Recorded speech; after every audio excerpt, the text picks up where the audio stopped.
Hi, this is Barbara Sanders, and I'm trying something I haven't tried before. And this may be a new direction for my Sacred Metamorphoses channel on YouTube here.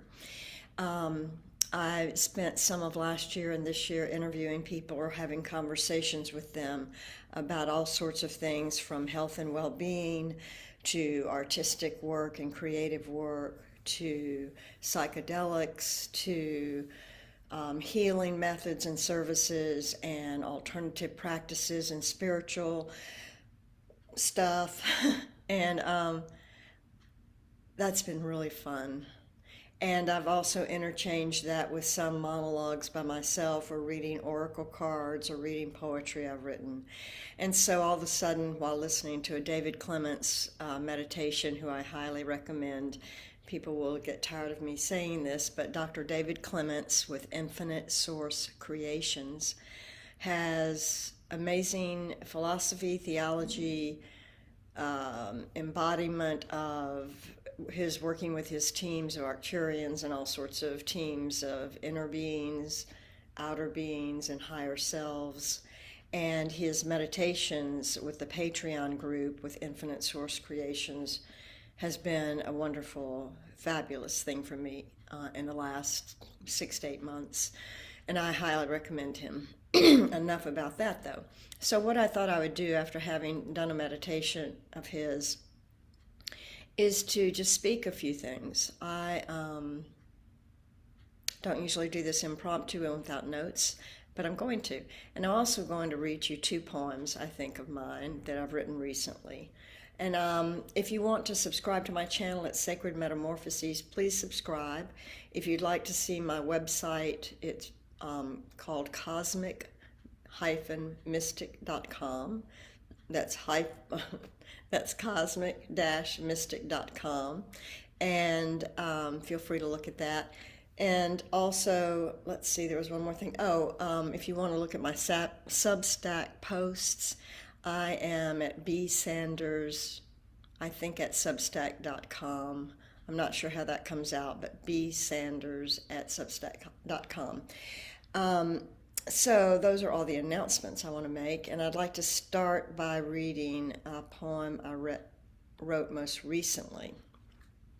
And I find myself stumbling over words, and you'll hear me clearing my voice, and I deal with my own human body like we all deal with our human bodies, which is to make the best of it and deal with whatever issues we have with our humanity and human bodies, as well as projecting light and brightness and love into the world. So you will hear me clear my throat some. So this first poem is called The Great Breakdown and Breakthrough, with a subtitle called Surrendering Our Shells. And these pieces of writing or poems just come through me. I've written all my life. I've loved to write all my life. And somehow, since I've been more semi-retired than I had been a few years ago, I've had more time and energy to devote to meditation and spiritual practices and sacred revolution circles and all sorts of wonderful retreats with Tammy Roth and other people like Katie Todd and Emily Trinkus, and Mother Ocean retreats down at St. George Island. So I have a whole litany and what is the term? Ancestry lineage, that's the term, to tell you about someday, of all the many practices and groups and people and mentors and teachers, including my son and husband, to tell you about, but I'll do that later. So this one's called, again, The Great Breakdown and Breakthrough, Surrendering Our Shells. Blazing bright light pours in, blinding some, opening the eyes of others. Tears flow, letting go. Some shade their eyes or shut them tightly, instinctually, not ready to be absorbed into the oneness without much control or certainty. Some keep protecting their hearts as they have had to do all of their lives, and I would add, as we have all had to do all of our lives. But back to the poem.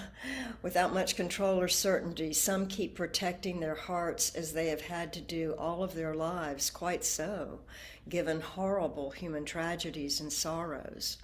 Free will abounds continuously, and we can choose what we take in, what we let go of, and what we refuse to allow. And just to add, that's taken me 70-something years to learn how to do some of, and so it's a continual process that we don't just jump into or dive into or find one spiritual guru or meditator or wise person or crone to follow, and they can give us everything. I will just say, the life cycle is a whole huge process of us learning, surviving, developing coping skills and defenses to help us survive in this life, and then to be able to not just survive, but just to thrive, as people say, and to also experience joy and pleasure and things that we might not have been able to do when we were not just closed down or shut off, but when we were still using our survival skills and our coping mechanisms, which we can thank for all that they have done for us, because they helped us get to this place, all of us. They helped us to get wherever you are. And then as we challenge some of our thinking and we do some of our own healing work, whether it's in psychotherapy or alternative practices, body work, psychedelics, spiritual practices, all sorts of ways people can heal. And as we get into that healing work, we can experience more, I think, of our higher selves, as David Clements calls them, or these spiritual beings around us that are not boundaried from us, but we are actually symbiotic with. And these are not cloak and dagger ETs or necessarily, maybe you have some of those, but these are not necessarily, people from afar or humanoid bodies or robots or any of that AI stuff. These are what surrounds us and has surrounded us, I think, all of our lives, and that we have maybe never known about or paid attention to, or really found enough structure, which was not just in a religious organization, which some people find that structure very helpful.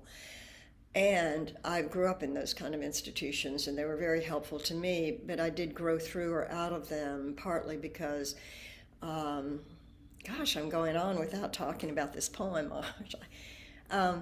Anyway, without needing to have as much structure and organization, which also breeds sometimes corruption and chaos and conflict in these groups and institutions of people of all sorts.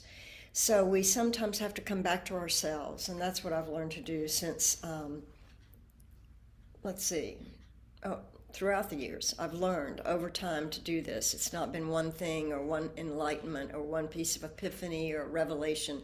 It comes and goes and comes and goes, and I do believe that if we center in ourselves and find a way to use all of our resources, including humanity, including animals, including plant life and trees and nature, and we are part of nature, and the Mother Earth, Gaia, and all the galactic and cosmic energies and forces around us. Again, we don't need to make them artistic pieces like this beautiful octopus over here that I have on my wall. It's not just things we can visualize, but I hear when I write things that come through me, and lots of people have claircognizance, clairvoyance, and all that. There are 5 clairs, I think, clairaudience. Probably I have that. Anyway, there are all sorts of, again, structures we can put ourselves into and label ourselves. Am I a channel? Am I a poet? Am I an artist? Am I a human being connected to spirit? Am spirit, being in a human body? There are all sorts of ways to be able to process this world we're in as humans, and to get along, and to find ways to thrive, and to search for, seek for, and hopefully find the best ways for our unique bodies, our unique minds and hearts to connect deeply with those around us, with inside of us, and with spiritual life around us, which is all one thing. So you'll hear me write. A lot of my poetry is about oneness and one thing and one body, one collective, one connection, because I truly believe that these days. I haven't always believed that. And we still, as you will see in my writing, talk in dualities. We talk in words, language, so that we can communicate to each other. And I found lately words just don't seem to represent well how I feel and what I experience, or as well as I wish. But I keep writing because it's still, things come through me and I want to share them. Maybe partly for attention. I was always someone who liked to get attention, but mostly these days to share with others, to see if there's any resonance between us and resonance within you with what I'm writing and hearing, so that you can go about your lives and so that you can share what you're learning with others. And I think that's what it's all about, is our becoming clearer within ourselves, getting more peaceful and calmer throughout life, and then sharing it and connecting with the world outside of us and all around us and within us everywhere, and try to help humanity and the planet and all living beings find more sacred space and sacred connection than ever before. You will hear Dr. David Clements and astrologers and all sorts of people talk about how there's a new human coming, or there's a new earth coming, and there are things and forces and energies coming in December this year and then throughout 2026 that may change the world, without any specific predictions about what that is or how it will happen or how we hang on and live.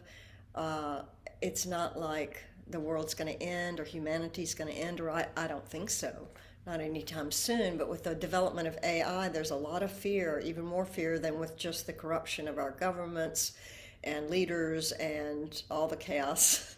I won't go into that right now. But as I realized when I'm talking that I interrupted my poem, I'm going to go back and start over. And I can talk some more later, but it seems like my writing, whatever came through me, has prompted me to say some of the things I wanted to say anyway. And I appreciate that. Talk about the unexpected.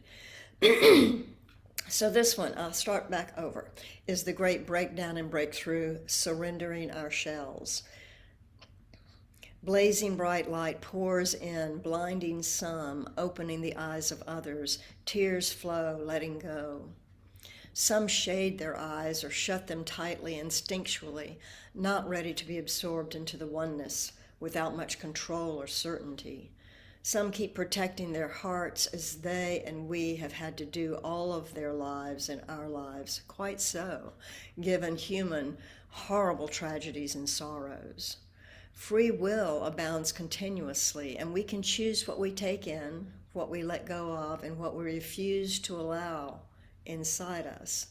We may handle this process consciously and often unconsciously. We still feel fear and are not easily ready for the great breakdown and breakthrough. Sailing into that space requires such a huge release and surrender. We imagine our systems may not be able to get through the breakdown in order to break through. We breathe deeply over time, becoming more open and willing within in order to resonate better with the divine mysteries and our higher selves who assist us so beautifully. We don't have to do anything exactly, except to continue to heal ourselves as much as we can so that we can expand with this rising, magnificent metamorphosis as we crack out of our highly protective shells so that we can progress into other dimensions, experiencing higher evolutionary frequencies than we have ever known before. The structures are already dissolving, changing into something different. Our minds, hearts, and bodies are also transforming if we allow ourselves to connect deeply, both within and with Source. Tired of living the ways we have lived until now, some of us throw caution to the wind and dive in ready and willing, open-hearted and trusting, seeking to bear our souls and our bodies, gliding into the swarming miasma and murkiness of what we do not yet know, hoping to breathe while the clearing is happening. Only then can we see what we may never have seen before, felt in ways we may never have felt before, becoming aware of so many truths more purely and vividly. Only then will we know more fully the very good news. Breaking down breaks through. And I'll say that again, breaking down breaks through, dissolving but not collapsing. Then we can receive and rest, glowing and radiating, illuminated in grace and peace. And that was just written in the last week. I will say a few more things before I start this next poem, or maybe it will trigger me to say more. Thank you for listening. Thank you for listening and being supportive of me and all peoples who want to create a better life on this world, on this planet, in this lifetime. And we can talk about past lives, we can talk about our ancestors and descendants, and we can try to heal ourselves. I'll mention Tammy Roth again. Part of what helped me so much has been family constellations that I have done in person with her over time. And family constellations is a wonderful practice where not only do we supposedly, and I believe this to be true, help heal our ancestors, but we can heal forward some of our progeny, our descendants, those who come after us, not just in our families and with our blood. But my mission and goal in life is to live the best I can live with the resources that I have, and to be as generous and compassionate and peaceful as I can be, because I think only then can I share with others more completely and fully what I feel so blessed to experience. And it's not anything I have necessarily, not materials. It's how I was given this life, into the family I was born into, with all its struggles and its complications, and have found a way to speak to you, to finally speak in my writing and in other ways, so that I can carry out and perhaps interpret and translate some of the things I'm hearing from not only outside but my mentors and those people I listen to and believe have a gift of knowledge and wisdom that I seek and want to experience more of, that sacred wisdom that comes from having been directly connected with the divine mysteries and experienced the love, which is really the word for divine source, the love that is present for all of us and is available to all of us. And there are ways to get there, and they're all unique to each of us, so we have to find our own ways. There's no one recipe to follow. And I still have hope for the human race. I still have hope for relationships and love being shared between people and animals and plants and fish and water and all the parts and elements, fire, earth, water, and air, where I live now in the air a little bit, and I really love being in the air. I'm a fire sign Sagittarian with a rising ascendant in Aries, which is also fire. I had an astrologer once say to me, only in the last 2 years, "You have too much fire." And I thought, that's why I had to go down to Florida for a while to douse myself with water to put some of the fire out, but not really. It was to help bring water and fire together and keep my spark, but also to calm me down instead of being as jacked up as I think I've been throughout life, working hard, being busy, doing all the human things I was taught to do and to do well at them, and hopefully to succeed in life. And that really has been an interesting life for me. It has been informative and has taught me so much, And again, I hope to share that with you to help you know that still change can happen even at this late age, and that we can go forward. And with that, I'm going to read one more poem. This one was written before the last one that I read you, and it's called Immortal Fruit, a Tiny Taste. Immortal Fruit, a Tiny Taste. Let me take a sip here, just a second.